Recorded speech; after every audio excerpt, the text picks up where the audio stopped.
Here we are. Yeah, Hi. we've had a challenging day. Lots of problems. None of them terrible, but many of them aggravating. So it's a good thing we are working with sayings of Jesus, because maybe that'll improve our spirits. So thanks for being with us. And I hope things are going well with you today. Right. All right, so we're in the Gospel of John still, and we're jumping ahead from chapter 3. I think we're now in chapter 12. So Tom will tell us the story, and then we'll do some Q&A afterwards. This is the story.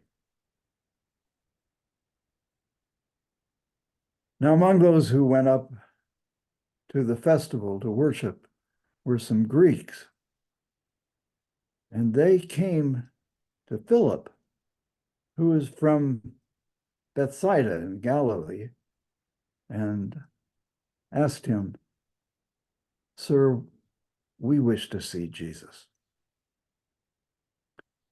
Well, Philip went and told Andrew, and then Philip and Andrew went and told Jesus. And Jesus answered them,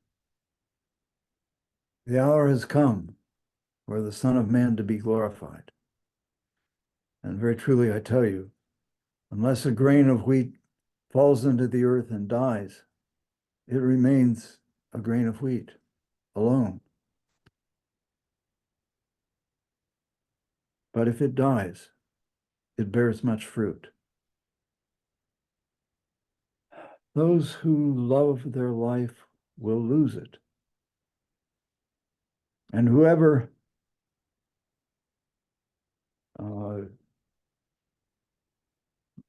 hates their life in this world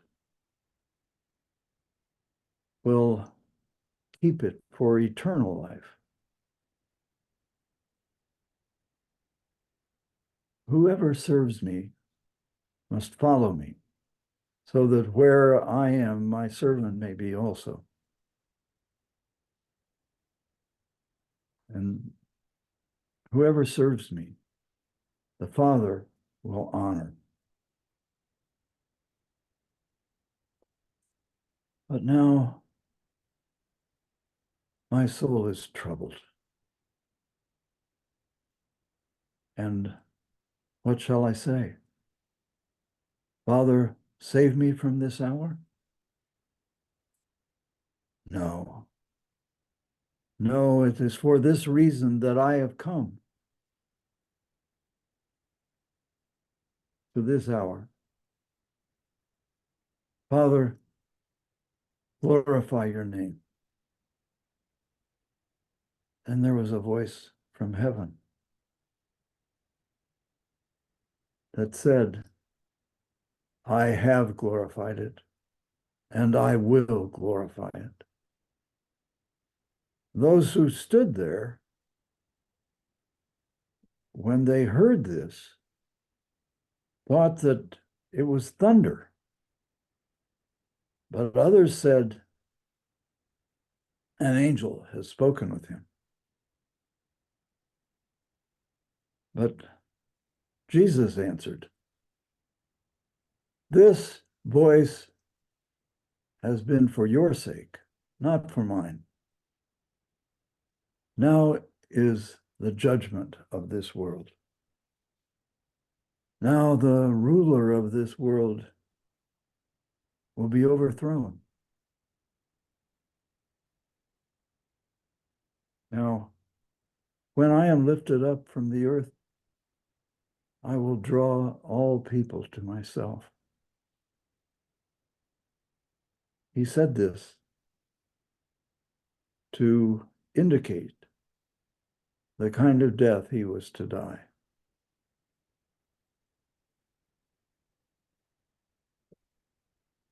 Oh, thank you, Tom. All right, so this is a kind of a short setting at the very beginning, the first episode. We've got two of Jesus's disciples, not Peter in this case, but Andrew and Philip. and I guess they've been talking with some Greeks, right? Well, And the Greeks came to them. they can't, you're right, the Greeks came to them and wanted to see Jesus. So they go to Jesus, and there's this, it says what I mean, why would the Greeks be a sign that the hour of Jesus's death is at hand? Well, it's a reflection of the separation between Judeans and Greeks. And so for Greeks to be now seeking him out is a sign that on the one hand, his mission is being accomplished.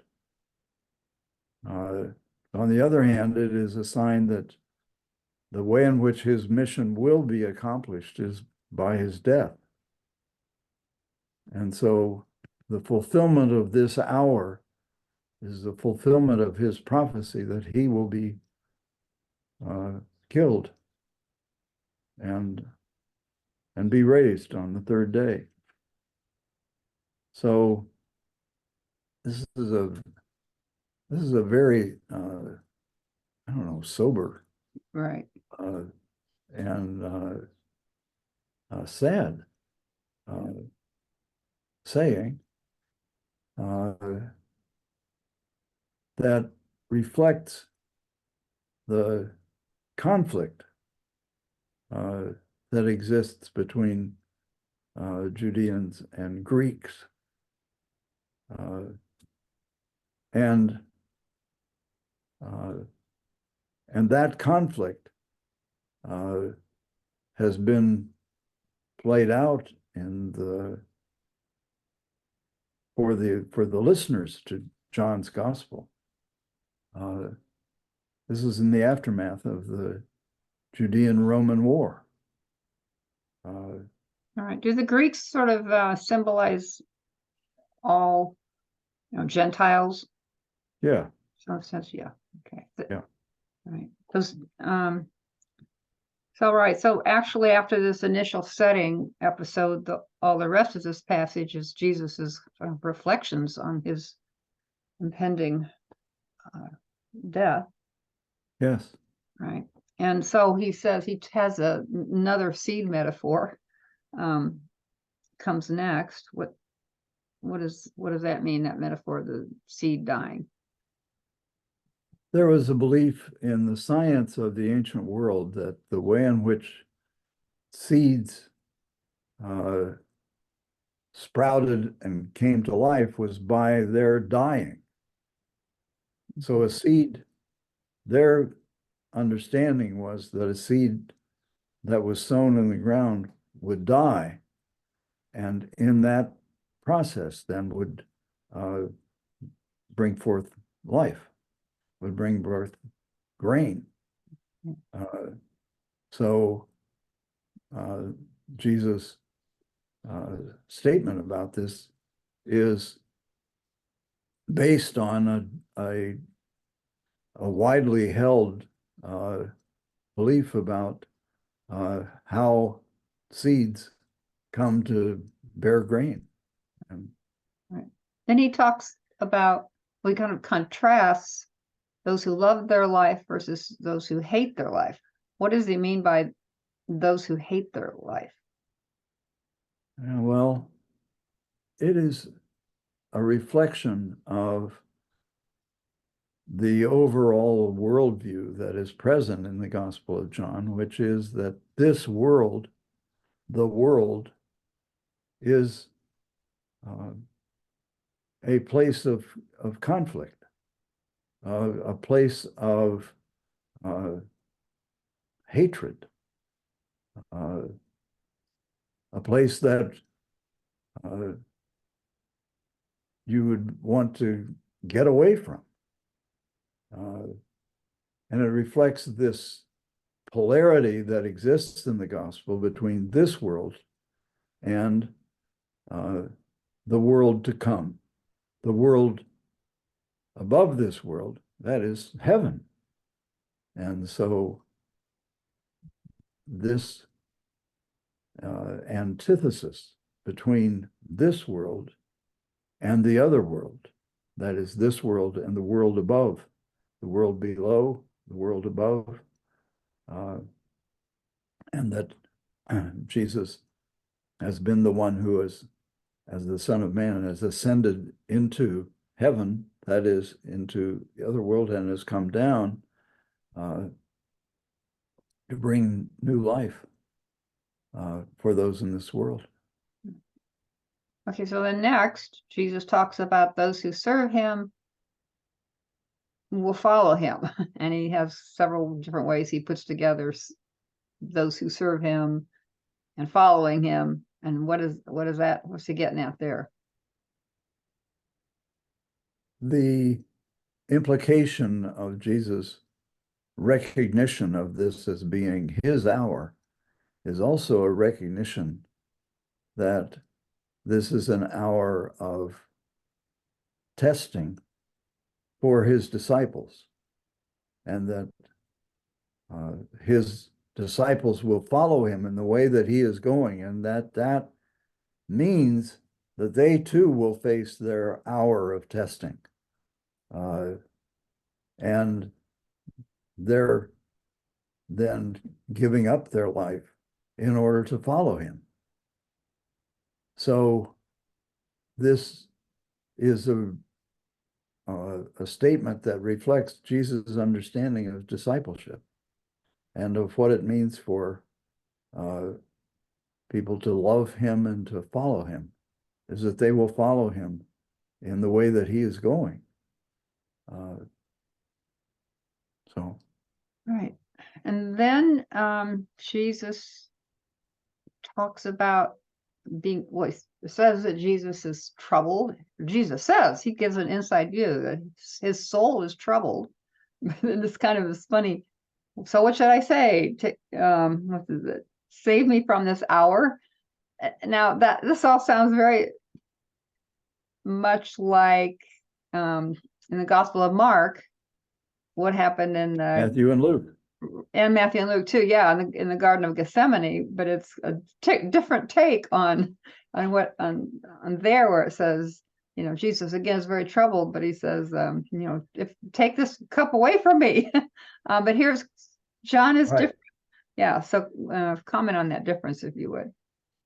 Well, it sounds as if John is specifically addressing a disagreement between his understanding of what Jesus did in the garden and what is reflected in the synoptics. This is one of the most graphic instances of John kind of telling the story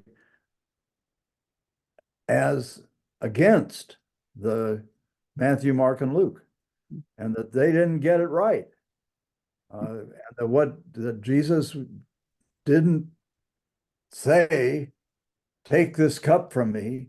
He wasn't in agony, sweating blood, as it says in Luke, that his grief in Gethsemane was not the way in which he came out of this time of testing, and that his soul being troubled was a reflection of his own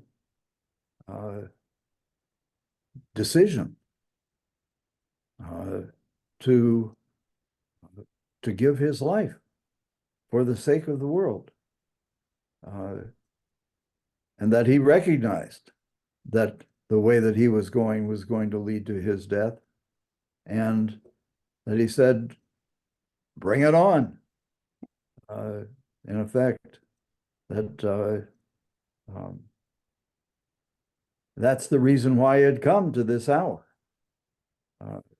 Right, we almost glorify God by his death. And then right away there's a voice came from heaven. So it's almost like God is affirming what Jesus is. That's right. Yeah. Right. Yep. And is answering Jesus' appeal, glorify your name. yes, I have glorified it and I will glorify it. And in this case, the people hear this voice, although they think what it sounds like thunder. That was kind of interesting. Right. And the others say an angel has spoken to him. So neither of them get it right in relation to, what God said in the immediate aftermath of Jesus saying, Father, glorify your name. So the Father speaks and people don't understand him. Yeah, and Jesus, I guess that's what he's talking about when he says this voice has come for your sake, not for mine. So, right. And that sounds like in the raising of Lazarus, Jesus's prayer there right before he does raise Lazarus is similar. Right. Yeah, This is for your sake. I said this not because I need, you don't already know it, but for the sake of the people gathered here. That's a similar kind of, yeah. So he's always aware of what's of the crowd around him, I guess. The crowd around him and of the things that God is saying to him. Right. And then at the end, he's talking about the ruler of this world being overthrown. What is that referring to? Well, I think that the ruler of this world in John's day was the emperor. If John was composed sometime in the late 80s, early 90s, as many people think, then it was during the reign of Domitian, who was perhaps the worst emperor in the history of Rome. He was Vespasian's second son. Titus was the one who was glorified, who on the triumph, marching through the streets, the forum in Rome. He was glorified. He became emperor when Vespasian, his father, died, but he died after 2 years. And there has been speculation, which is all it can be, that Domitian had him poisoned. And that Titus's life, there was no other real explanation for why Titus died. And so the hope for the people of Israel was that the emperor would be overthrown and that Jesus would then reign, that there would be a new heaven and a new earth that would reflect then God's being the one who is in control in the world, in the world of heaven.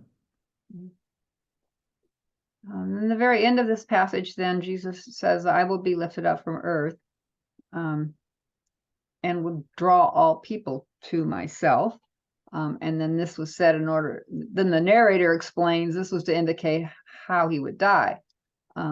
So I gather by crucifixion, being put on a cross, like literally sort of lifted up after nailed on the cross on the ground, and then they lift up the cross.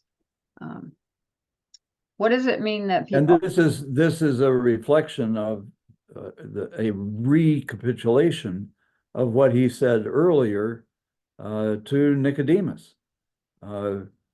Just as the serpent was lifted up, Moses lifted up the serpent in the wilderness, so must the Son of Man be lifted up, so that whoever believes in him may have eternal life. So this is a motif that has been present through the gospel, but here it has a kind of fulfillment, that in this hour, the time for Jesus to be lifted up has come, and that he recognizes that, but also recognizes that this will be the occasion for people being drawn to him. Right. That will be the result, that all people will be drawn from him. And let's see how do we think all people will be drawn to him? I guess by drawn to him, does that mean? would become his followers, would be interested in what he has to, what he taught. What do you think that means? Well, I think it means that people will follow him and will love him. So just as God loved the world, that he gave his only son, the son will be loved in response to this expression of love by God and by Jesus. So it is Jesus being lifted up and transforming the meaning of crucifixion as a way to victory over the powers of this world. And so this is an indication of the response that John anticipates will happen and that Jesus anticipates, and that John then passes on, that he will draw all people to himself by his love. And do you have any by his thoughts about nonviolence that will overthrow the ruler of this world, namely the Roman emperor, but it will be by nonviolence. It will be by the triumph of love, by the triumph of the world above over this world. All right. Any final thoughts on this passage? This is a major turning point in the gospel. And this is a series of enigmatic sayings that are a kind of mystery. And so the listeners are invited to ponder this great mystery that is coming of his being killed and lifted up on the cross. So Jesus is here proclaimed as the one who has come to deliver the world from the powers of this age, from the powers of this world, and will bring about then the new world, the world of heaven. Well, we're still waiting for that, aren't we? Well, we are on the one hand. On the other hand, if we look with our eyes open to the possibilities that are present in this story, that new world is at hand, is present, and is an invitation for us to enter.